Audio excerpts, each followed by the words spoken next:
আমরা সবাই মনে করি আমাদের বাড়ির সবচেয়ে নিরাপদ জায়গা হলো বাথরুম, কারণ সেখানে আমরা একা থাকি, নির্ভর থাকি। কিন্তু যদি আমি বলি এই একান্ত জায়গাটাই লুকিয়ে রাখতে পারে সবচেয়ে ভয়ঙ্কর রহস্য, এমন কিছু যেটা চোখে দেখা যায় না কিন্তু উপস্থিতি অনুভব করা যায়।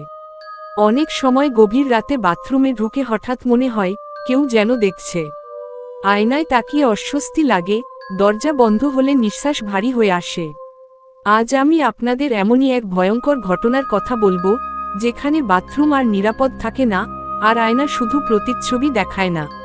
শহরের প্রান্তে একটা পুরনো দুইতলা বাড়ি। বাইরে থেকে দেখলে খুব সাধারণ, কিন্তু আশেপাশের মানুষ কখনোই বেশি কথা বলতে চাইতো না ওই বাড়ি নিয়ে। কারণটা কেউ পরিষ্কার করে বলতো না, শুধু বলতো ওই বাড়িটা ঠিক ভালো না। বাড়িটা বহুদিন খালি ছিল। তারপর একদিন সেখানে উঠে আসে অয়ন আর তার পরিবার, বাবা মা আর ছোট বোন। সবচেয়ে অদ্ভুত ব্যাপার, বাড়ির নিচতলার বাথরুমটা সবসময় ঠান্ডা থাকতো, গরমের দিনেও। আর ভেতরে ঢুকলে একটা অদ্ভুত গন্ধ, স্যাঁতস্যাঁতে, লোহার মতো, যেন পুরনো রক্ত। প্রথম কদিন কিছু হয়নি, কিন্তু এক রাতে অয়ন বাথরুমে ঢুকতেই শুনতে পেল টুপ টুপ টুপ। নলের আওয়াজ নয়, মেঝের উপর কেউ যেন খালি পায়ে হাঁটছে। অয়ন ভাবল হয়তো উপরের তলা থেকে আওয়াজ আসছে, কিন্তু হঠাৎ আয়নার দিকে তাকিয়ে সে থমকে গেল। আয়নায় সে নিজেকে দেখছিল, কিন্তু তার পেছনে একটা ছায়া। চোখের পলকে ছায়াটা মিলিয়ে গেল। এরপর থেকে ঘটনাগুলো বাড়তে লাগলো। বাথরুমে ঢুকলে দরজা নিজে নিজেই বন্ধ হয়ে যেত, লক না করলেও। একদিন অয়নের বোন ভয়ে কাঁদতে কাঁদতে বেরিয়ে এলো। সে বলল, দাদা, আয়নায় একটা কাকু দাঁড়িয়ে ছিল, তার চোখ ছিল না। সেই রাতে প্রথমবার সবাই শুনল বাথরুমের ভেতর থেকে ফিসফিস শব্দ, কিন্তু ভেতরে ঢুকে কেউ কিছুই পায়নি। পাড়ার লোকেরা পরে বলেছিল বহু বছর আগে এই বাড়িতে এক লোক থাকত। সে প্রতিদিন রাতের বেলা ঘন্টার পর ঘন্টা বাথরুমে থাকত। একদিন সে ঢুকেছিল, কিন্তু আর বের হয়নি। দরজা ভেঙে দেখা গিয়েছিল সে বাথরুমের কোণে বসেছিল, চোখ দুটো উল্টে ছিল, মুখে এমন একটা ভয় যেন সে আয়নার ভেতরে কিছু দেখে ফেলেছিল। ডাক্তার বলেছিল হার্ট অ্যাটাক, কিন্তু আয়নার কাছে পাওয়া গিয়েছিল রক্তমাখা হাতের ছাপ। ভেতর দিক থেকে এক রাতে অয়ন ঠিক করল সে সত্যিটা জানবেই। রাত 2টো, সবাই ঘুমাচ্ছে।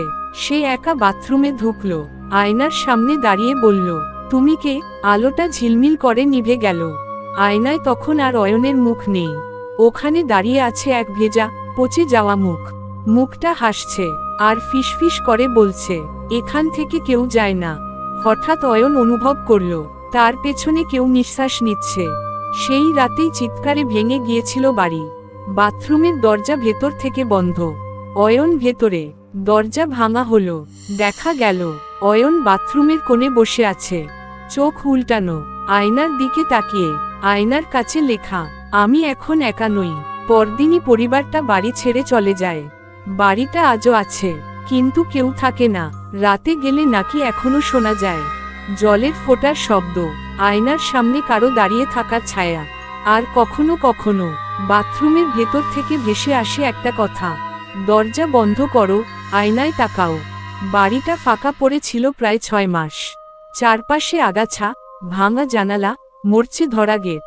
লোকেরা বলতো রাত হলে নাকি ওই বাড়ির বাথরুমের আলো নিজে নিজেই জ্বলে ওঠে। কেউ থাকে না, তবুও আয়নার সামনে একটা ছায়া নড়ে। এইসব গল্প শুনে কেউ আর কাছে যেত না, কিন্তু একজন গিয়েছিল। তার নাম রুদ্র, এক ইউটিউব কন্টেন্ট ক্রিয়েটর। ভৌতিক জায়গায় গিয়ে সত্যি না গুজব, এইটাই ছিল তার কন্টেন্ট। সে বিশ্বাস করত না ভূতে। তার মতে ভয় সবই মানুষের মাথার ভেতর। রুদ্র একা ঢুকল সেই বাড়িতে, ক্যামেরা অন, লাইভ স্ট্রিম। সে বলছিল, এই যে বন্ধ বাড়ি, এখানে নাকি বাথরুমে ভূত আছে, দেখা যাক। বাথরুমের দরজাটা খুলতেই একটা ঠান্ডা হাওয়া মুখে লাগলো। ক্যামেরার লেন্স ঝাপসা হয়ে গেল, শব্দে হালকা বিকৃতি। রুদ্র হাসল আর্দ্রতার জন্য। সে বলল, কিন্তু তখনই ক্যামেরার স্ক্রিনে দেখা গেল আয়নার ভেতরে একজন দাঁড়িয়ে আছে। রুদ্র তখন আয়নার সামনে দাঁড়ানো ছিল না।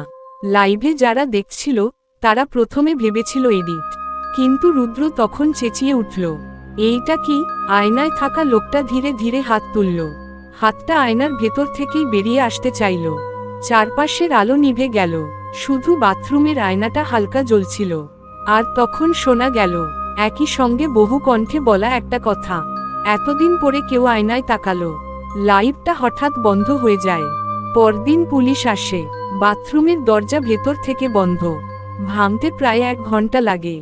ভেতরে রুদ্র নেই, শুধু আয়নার কাছে ভিতর দিক থেকে আছড়ের দাগ, আর নিচে লেখা, এখন ও আমাদের দেখছে। এরপর এক বৃদ্ধ লোক সামনে আসে। সে বলে, বহু বছর আগে সে এই বাড়িতেই কাজ করত। সে জানতো নিয়মগুলো। বাথরুমে ঢুকে আয়নায় বেশি সময় তাকানো যাবে না।